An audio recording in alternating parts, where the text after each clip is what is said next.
Item ಯಾವುದೇ ಇರಲಿ try ಮಾಡಿ ಆಚಿ ಚಿಕನ್ ಮಸಾಲಾ. ದೆಹಲಿಯಲ್ಲಿ ಮತ್ತೊಂದು ನಿರ್ಭಯ ಪ್ರಕರಣ.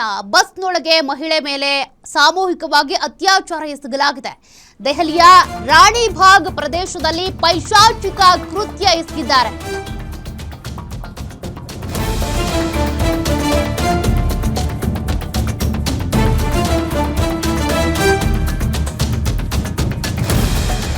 ದೆಹಲಿಯಲ್ಲಿ ನಡೆದಿರುವಂತಹ ಮತ್ತೊಂದು ನಿರ್ಭಯ ಕೇಸ್ ಇದು.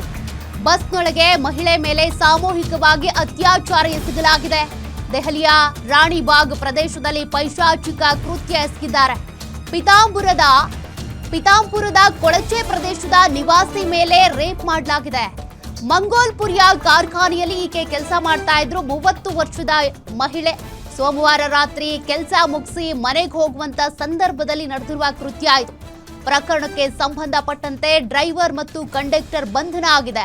ಸದ್ಯ ಖಾಸಗಿ ಬಸ್ ಅನ್ನ ವಶಕ್ಕೆ ಪಡೆದಿದ್ದಾರೆ ಪೊಲೀಸರು. ತನಿಖೆ ನಡೀತಾ ಇದೆ. ಮತ್ತೊಂದು ನಿರ್ಭಯ ಕೇಸ್ನಂತೆಯೇ ಆಗ್ಬಿಡ್ತು ಈ ಪ್ರಕರಣ. ಮೇ 11ನೇ ತಾರೀಕು ರಾತ್ರಿ ಈ ಮಹಿಳೆ ಕೆಲಸ ಮುಗಿಸಿ ಮನೆಗೆ ಹಿಂತಿರುಗ್ತಾ ಇದ್ಲು. ಆ ಸಂದರ್ಭದಲ್ಲಿ ಎಂದಿನಂತೆ ಸರಸ್ವತಿ ವಿಹಾರ್ನ ಬಸ್ ನಿಲ್ದಾಣದಲ್ಲಿ ಸ್ಲೀಪರ್ ಬಸ್ ನಿಂತಿತ್ತು. ಸಮಯ ಕೇಳೋದಕ್ಕೆ ಅಂತ ಆಕೆ ಬಾಗ್ಲಲ್ಲಿ ನಿಂತಿದ್ದಂತ ವ್ಯಕ್ತಿ ಬಳಿಗೆ ಬಂದಿದ್ದಾಳೆ. ಈ ವೇಳೆ ಆಕೆಯನ್ನ ಬಲವಂತವಾಗಿ ವಾಹನದೊಳಗೆ ಎಳೆದುಕೊಂಡು ಆರೋಪಿ ನಂಗ್ಲೋಯ್ ಕಡೆಗೆ ಬಸ್ ಓಡಿಸಿದ್ದಾರೆ. ಇನ್ನು ಅಲ್ಲಿ ಮಹಿಳೆ ಮೇಲೆ ಕಂಡಕ್ಟರ್ ಮತ್ತೆ ಡ್ರೈವರ್ನಿಂದ ಅತ್ಯಾಚಾರ ಎಸಗಲಾಗಿದೆ. ಸಂತ್ರಸ್ತೆಗೆ ಮದುವೆ ಆಗಿದ್ದು 3 ಮಕ್ಕಳಿದ್ದಾರೆ.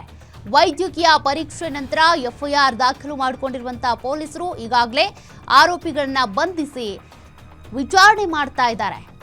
ಆಕೆಗೆ ಮದುವೆ ಆಗಿದೆ, 2 ಮಕ್ಕಳಿದ್ದಾರೆ. ಕೆಲಸ ಮುಗಿಸ್ಕೊಂಡು ಎಂದಿನಂತೆ ವಾಪಸ್ ಬರ್ತಾ ಇದ್ಲು.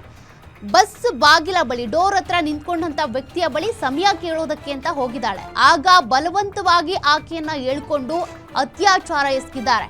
ಸದ್ಯ ಈ ಬಸ್ನ ಡ್ರೈವರ್ ಕಂಡಕ್ಟರ್ನ ಅರೆಸ್ಟ್ ಮಾಡಿ ಪೊಲೀಸರು ತನಿಖೆ ಮಾಡ್ತಿದ್ದಾರೆ.